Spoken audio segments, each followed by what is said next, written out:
직장에서 처음에 이제 취직했던 신입사원들이 그 가장 꿈이 어쨌든 임원이 되고 싶은 마음들이 있을 텐데, 그럼 어떻게 하면 임원이 될 것인가에 대한 얘기들을 조금 해드릴게요.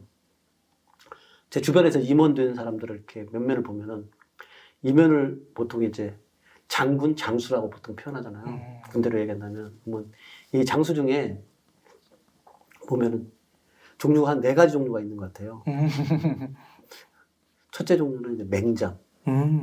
용감한 분들은 많아요. 저돌적이고 열심히 하는 이런 맹장들이 있는 것 같고요. 그 다음에 지장이라고 해서 전략적이고 지혜로운 분들이 있는 것 같아요. 그래서 이분들은 이제 지장이 있는 것 같고, 또 한 분들은 이제 사람들을 갖다가 잘 끌고 갈 수 있게, 그러니까 덕장이 있는 것 같아요. 그러니까 사람들을 잘 끌고 가고 사람들 수용해주고 이런 덕장이 있는데, 저는 임원들 이렇게 쭉 본 중에 가장 많은 퍼센티지를 차지하는 임원은 뭐냐면요, 복장인 것 같아요. 복장이요? 예.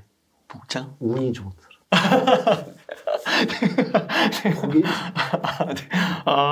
복장이, 네. 그러니까 복이라고 해서 복장이 대부분인 것 같아요.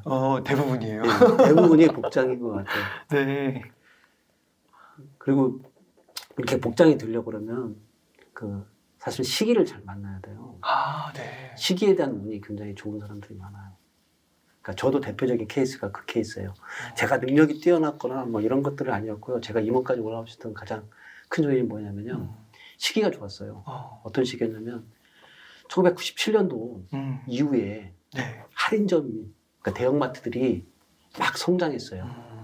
왜냐면 그때 당시에 EDLP라고 그래가지고 원스톱 쇼핑 EDLP를 추구하는 쇼핑 문화가 막 확장되기 시작한 거예요. 그래서 저희는 그때 당시에 점포 하나만 지으면 무조건 매출이 그냥 신기록을 바라볼 정도로 그렇게 장사가 잘 됐어요. 뭐 흔한 얘기로 돌덩이만 갖다 놔도 장사가 된다는. 그렇기 때문에 점포를 갖다 계속 늘려간 거예요, 그때. 그 시기에 저는 회사에 생활했잖아요. 그러다 보니까 뭐 한 달에 한 번 오픈한 적도 또 많았고요. 그래서 제가 처음 시작할 때가 19개에서 점포 시작했는데, 제가 투자할 때 130개까지. 해외까지 하면, 해외는 있었잖아요. 해외까지 하면 250개 정도의 점포가. 10배가 넘네요. 네, 있었단 말이에요. 그러면 그렇게 점포가 확장되면 거기에 사람이 다 필요할 거 아니에요. 그러니까 가만히 좀 버티기만 하니까. 그러니까 이목까지 올라온 거예요. 그러니까 이런 시기에 직장 생활하는 게 가장 좋은 방법인 것 같아요. 임원이 될 수 있는 방법. 그런데 시기를 못 만났다 그러면 사업 아이템 중에, 아니면 산업군 중에 그런 산업군들을 갖다 선택할 수 있는 안목이 있으면 또 임원까지 쉽게 갈 수 있는 것 같아요. 지금 임원으로 성장하기에 가장 좋은 회사들이 어디냐면요, 쿠팡, 뭐 마켓컬리, 아니면 뭐 네이버 쇼핑 뭐 이런 거. 네이버 쇼핑, 그다음에 카카오 쇼핑. 예, 이런 데들은 지금 막 계속 확장하고 있잖아요. 계속 확장하고 있는 회사에 가면은 임원 쉽게 돼요. 야, 그렇구나. 그래서 저는 신입사원들한테 그렇게 얘기해요. 본인이 뭐 맹장이 되겠다, 지장이 되겠다, 복장이 되겠다, 이렇게 해서 임원 가기 쉽지 않고, 너가 복장이 되면은 임원 간다. 그러니까 세상은 운칠기삼이라는 얘기가 딱 맞는 것 같아요. 그렇구나. 뭐 제 인생 살아온 거 자랑하고 싶은 생각은 없고, 근데 자랑하고 이런 얘기 들은 게 아니라 그런 걸 선택할 수 있는 그 시점에서, 그래도 제가 만약에 제조사를 갔다면 저 임원 못 따랐을 거예요, 그때 당시에. 식품공학과를, 제가 식품공학과를 나왔는데, 식품공학과 나온 사람 대부분이 다 제조회사, 뭐 CJ인 이런 데 갔는데, 저는 유통을 갔잖아요. 그러니까 롯데마트라는, 롯데쇼핑이라는 유통을 했기 때문에, 유통에 왔기 때문에 그래도 임원이 하더라고요. 그렇게 보세요. 그러시구나. 그러니까 그런 선택들이, 하신 거 아니에요? 그러니까 그런 선택들이 그래서 중요하다는 얘기를 제가 드리고 싶었던 거예요.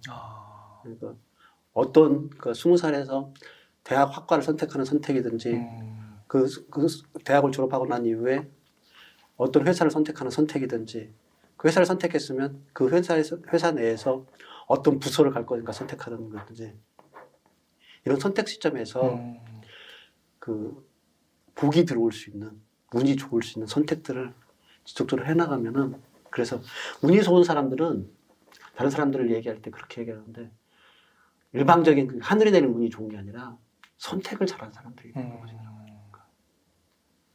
과거에 선택을 올바르게 했던 사람들이 운이 좋은 거예요. 그래서 그런 선택들을 잘할 수 있게 스스로를 갖다가 돈에 대한 공부도 하고 삶에 대한 공부도 하고 이렇게 공부해서 그런 선택의 순간에 정확한 선택을 할 수 있게 한다면 운이 좋은 인간이 되는 것 같아요. 이게 약간 그런 건가요? 제가 최근에 예. 좀 나이 몇 살 어린 이제 친구인데 박사과정 이제 해가지고 교수를 꿈꾸는 친구인데 예.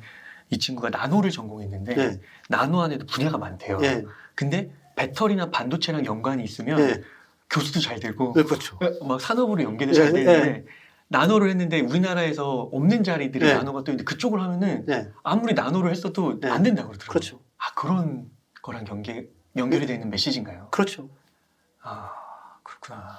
그러니까 과거의 어떤 순간에 뭘 선택하느냐가 이게 나중에 운으로 작용하게 될 수밖에 없어요. 그러니까 제가 직업을 선택할 때도 그런 운들이 작용할 수 있는 선택을 제가 했기 때문에 나중에는 임원까지 갈 때도 그런 선택의 연속 중에서 미래의 가치를 더 올릴 수 있는 선택들을 해왔던 것 같아요. 네. 그래서 젊은 분들한테 이 운을 만드는 건 선택에 달려있다는 이 얘기를 좀 드리고 싶어서 이 얘기를 했습니다. 네. 그 자기개발 실력 여기 이것도 중요하지만 더 네. 넘어서 뭔가 산업, 사회 변화 네. 이런 뭐 정부 기업들이 네. 향하고 있는 네. 그런 트렌드 네. 그것까지 바라볼 수 있고 네. 그걸 결정하면 네. 성공할 수 네. 있다. 그런 선택을 합니다. 네.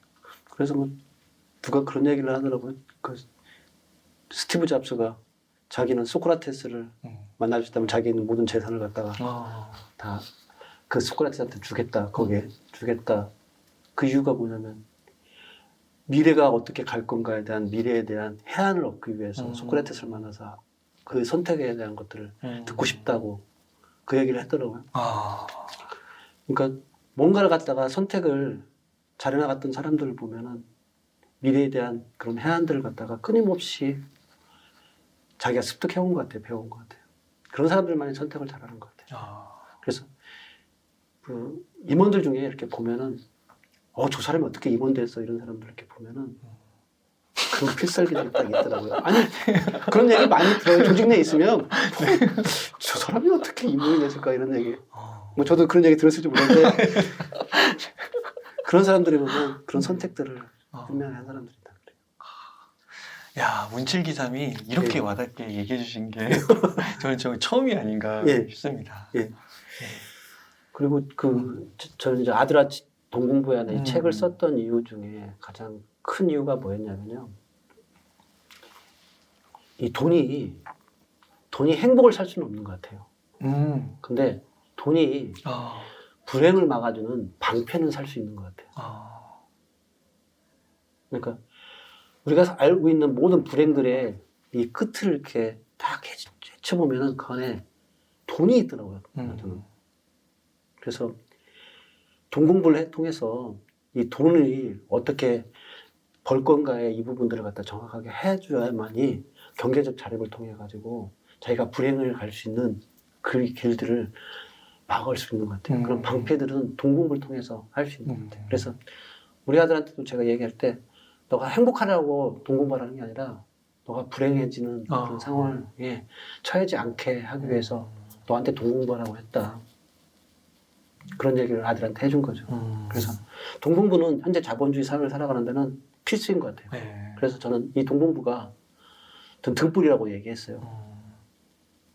그러니까 너가 인생을 살아가는 등불이 될 거다. 이 돈 공부가. 이 등불이 밝혀주는 길만 쫓아가면은 너는 불행의 길에 절벽 같은 나락 같은 데 빠지지 않을 거다 하는 얘기를 아들한테 해준 거죠. 그게 아마 제가 아들아 돈 공부에 하는 책을 쓰게 된 어떤 책을 쓰든지 뭔가를 쓰고 싶은 마음이 있어야 되잖아요. 글을 쓰고 싶은 마음이 있어야지 글을 써지잖아요. 뭐 이사님 워낙 그 체질적으로 하면서 글도 쓰고 그다음에 동기부여하는 이런 그 교육 프로그램 이런 것들도 많이 해보면 아시겠지만 이 마음 안에 동기 하나를 구현해 준 게 그게 어렵잖아요. 근데 그 동기가 전 제 아들아 돈 공부해야 된다는 이 동기가 그거였던 것 같아요. 이게 아들의 미래를 밝혀줄 등불이 될 것 같다 생각 때문에 그 모든 불행은 공부를 통해서 돈을 벌게 되면 막을 수 있는 방패가 된다. 이런 얘기를 좀 해주고 싶었습니다. 와, 그 돈 공부가 진짜 말씀하신 대로 어떻게 보면 그 방어막, 일부 전진을 위한 탄탄한 뒤에 토대가 되는 거. 토대가 되는 거죠. 거기다가 자기 개발에 재테크까지 이렇게 한 번 탁 하니까 돈 공부가 확실히 이 개념이 정말 명확해지는 것 같습니다. 그래서 이거 영상을 시청하시는 분들이 요거는 진짜 맛배기에 불과하고 그 구체적인 내용 책을 통해서 그 아들에게 보내는 그 진심이 담겨져 있는 그런 것도 꼭 한번 느껴보시면 너무 좋을 것 같습니다. 저는 저 하나 궁금한 게 이 필명을 정스토리를 쓰시잖아요. 이 정스토리는 무슨 뜻이에요? 정스토리. 정스토리라고 그래가지고 제 성의 정의이자 정선영이니까 그 정에다가 스토리. 그러니까 정이 내가 만들어낸 이야기라는 뜻입니다. 그래서 정스토리라고. 앞으로 그럼 계속 그 이야기 또 써 내려가시겠네요. 인생에 살아오는 모든 그 과정들이 저는 진짜 스토리를 좀 만들고 싶은 거예요. 그러니까 제가 살아왔던 그 태어나서부터 지금까지 왔던 이 과정들을 그 다른 사람들이 훨씬 더 이해하기 쉽게 스토리화 시켜서 좀 전달하고 싶다. 그게 아마 작가로서 내가 해야 될 일인가 아닌가 생각을 해요. 그래서 그 과정을 이제 영상으로 만들면 크리에이터가 되겠죠. 유튜브 크리에이터로도 할 수 있고 이런 부분들 탄탄하게 하기 위해서 지금 박사과정 공부도 하고 있는 거고. 그래서 정스토리 이 이름 안에 그러니까 이 이름 안에 나란 사람의 정체성을 보여주려고 저는 그렇게 했습니다. 조사님 저 한 가지만 더 여쭤보겠습니다. 정스토리가 갑자기 떠오면서 궁금한 게 생겨서 그러니까 지금 이제 어떻게 보면 인생을 이렇게 한번 살아오시고 정말 이렇게 또 좋은 책을 써주셨는데 그 가운데서 과정에서 정말 기승전결, 뭐 발단 전개 위기 막 다 있으셨을 거 아니에요. 막 그 가운데서 비교도 있을 거고 뭐 잘 나갔을 때 자신감이 차일 때도 있겠지만 또 열등감이 있을 때 되게 오만간의 감정이 교차했을 것 같은데 특히 위기의 순간에 그걸 이제 지금에 이렇게 와서 돌이켜 보면 그때는 정말 엄청나게 고통스러운 순간이 있었을 거 아니에요. 그런 순간들이 어떻게 보이세요? 제가 그 변곡점이라고 흔히 말하는 인생의 변곡점들을 보면 저 3번의 변곡점이 있었던 것 같아요. 그러니까 가장 그 어렸을 때 변곡점이었던 건 제가 고등학교를 그만뒀었어요. 고등학교를 자퇴했는데 그때가 좀 변곡점이 그때 같아요. 제가 고등학교 2학년 1학기까지만 하고 2학기 때 그만뒀거든요. 근데 그 이후에 혼자 지냈어요. 시간을 제가 다시 군대를 갔다 와서 제대하고 검정고시를 봐서 대학에 들어가기까지 그게 한 25, 26까지 거의 혼자 지냈다고 보면 되는데 그 혼자 지내는 시간 속에 뭐 했냐면 책만 읽었던 것 같아요. 그러니까 지금 책을 쓰는 것들도 어떻게 보면 그때 공부는 하기 싫고 그런 어떻게 보면 인생의 나락에 고투에 살아가기 쉽지 않아요. 그 나락에 그 빠져있는 순간에 뭐라도 붙잡고 있어야 되겠구나 하는 생각을 했는데 그 붙잡고 있던 게 뭐냐면 책 읽는 거였어요. 그래서 그때 뭐 책을 거의 하루에 한 권씩을 막 읽고 그랬던 것 같아요. 그때 좀 꽂혀가지고 많이 읽었던 책이 고전들이 많았어요, 저는. 그래서 뭐 요즘 사람들은 잘 이해하지 못하는 뭐 데미안이니 죄와벌이니 이런 책들을 그 길다는 전쟁과 평화. 톨스토이. 그거는 진짜 길어요. 엄청 두껍고. 그거는 거의 무기가 돼요. 그런 책들을 갖다가 그때 많이 읽었던 것 같아요. 그래서 그런 변곡점쯤에서 나를 붙들어줬던 거는 책이었던 것 같아요. 이 책이 그때 당시 첫 번째 나를 붙들어줬던 거고요. 두 번째 제가 좀 힘들었던 게 1997년도에 부도나무에서 다녔다 그러잖아요. 부도나무에서 다녔는데 그때 결혼해가지고 이제 우리 큰애가 태어나고 그러니까 그때 부도가 나시나요? 네, 부도나는 회사에서 와. 그래서 월급이 100만 원도 안 되는 왜냐면 부도나는 회사들은 상여금 빼고 기본급여에서 한 70% 90% 이렇게 주거든요. 그러니까 100만 원도 안 되는 금액 가지고 생활할 때 그때 책이나 이런 걸 읽어왔던 그 인문학적 가치가 오히려 경제적 가치보다 못한 거구나. 내가 가장으로서 내가 밥벌이를 못하게 되면 야. 내가 가장 소중한 가족들을 갖다가 불행 속으로 이끌어가게 되는구나. 그래서 경제적 가치를 갖다가 탄탄하게 해야 되겠구나 하는 그런 그 생각에 대한 것들이 틀이 좀 바뀐 것 같아요. 그 전까지는 인문학적인 책 통해서 인문학적인 가치에 대한 것들을 존중했다면 그 이후에는 경제적 가치를 훨씬 더 중요하고 경제적 가치 토대를 만드는 것들이 중요하다는 생각을 했던 것 같아요. 그래서 그 부분들에 대한 것들이 두 번째였고요. 세 번째 제가 좀 힘들었던 시기가 뭐냐면 퇴직하고 사실 굉장히 힘들었었어요. 퇴직하고서 힘들었던 부분이 뭐였냐면 제가 아까 얘기했던 것처럼 사회적 죽음을 당한 것 같은 그래서 힘들었었는데 이때 저는 생각했던 게 뭐냐면 사회적 죽음에서 당했던 이유가 뭐냐면 내가 누군가한테 종속되었기 때문에 그랬다. 그러니까 종속이 아니라 자립을 해야 되겠구나. 네. 그러니까 경제적 가치를 아는 것을 넘어서서 경제적 자립을 내가 해야 되겠구나. 그래서 경제적 자립을 할 수 있는 부분을 하려고 그러면 돈 공부를 해야 되겠구나. 그래서 생각의 틀들이 이렇게 세 번의 과정을 겪으면서 지금 현재 이 모습으로 온 것 같아요. 이 파마머리에 회사 다니실 때는 파마머리 네, 안 했고 이런 머리에 네. 또 이런 말투에 이런 것들이 이제 그런 과정을 거치면서 그러니까 나만의 정 스토리가 만들어진 거라고 보시면 될 것 같아요. 그 세 번의 변곡점 속에서 굉장히 힘드셨을 거 아니에요. 예. 근데 그게 결국 극복이 되는 거죠. 예. 예. 뭐 가장 유명한 말이잖아요. 이 또한 지나가리라. 그리고 이 또한 지나가리에 한마디를 더 붙인다면 그 인생에 이렇게 살아오면서 이렇게 쭉 보니까 매일매일이 별거 아닌 일들만 쭉 나열되어 있는 게 인생인 것 같아요. 별거 아닌 일들. 아침에 일어나야 되고 아침에 밥을 먹어야 되고 뭐 지금 같은 요즘 신문을 읽어야 되고 요즘 영어 공부하는데 영어 공부해야 되고 이런 별거 아닌 일들을 매일매일 반복해야 되는 게 인생인 것 같아요. 근데 이 별거 아닌 일들을 꾸준하게 하면은 이 별이 되는 것 같아요. 별거가 별이 된다. 네. 야. 인생의 별이 되는 것 같아요. 네. 그러니까 저 꾸준하게 그냥 그래도 뭐 아침마다 일어나서 직장 다닐 때부터 또 아침마다 일어나서 신문 읽고 글 쓰고 이걸 해왔거든요. 근데 그걸 갖다 꾸준히 해왔기 때문에 아들아 돈 공부해서 책을 썼는데 이게 베스트셀러 작가가 됐잖아요. 대한민국에서 뭐 작가로서 해서 베스트셀러 작가 하는 사람이 몇 명이나 되겠어요. 물론 책을 쓸 수 있겠지만. 근데 그렇죠. 베스트셀러 작가 이번에 이제 4월 달에 10만 부 에디션이 나오니까 10만 부까지 판매하는 베스트셀러 작가가 대박이죠. 몇 명이나 되겠어요. 거기까지 올라오는데 가장 결정적인 얘기의 그 토대가 됐던 건 매일매일의 그 별거 아닌 아침마다 일어나서 글쓰기, 신문 읽기 했던 이것들이 나중에 저 책으로 해가지고 빛이 되는 거잖아요. 별빛이 된 거겠죠. 그래서 별거 아닌 일을 꾸준하게 해왔던 거.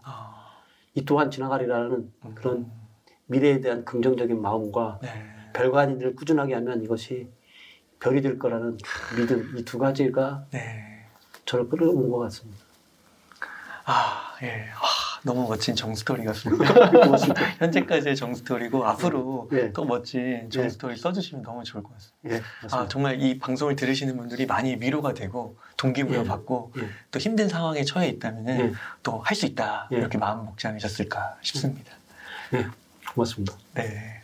그럼 저자님 오늘 인터뷰 한 요 정도에서 마무리해도 될까요? 그럼 제가 마지막 멘트 읽도록 하겠습니다.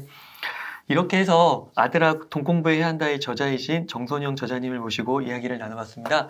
긴 시간 동안 유익한 인사이트 많이 나눠주셔서 감사의 말씀 드립니다. 오늘 고생 많으셨습니다. 고맙습니다.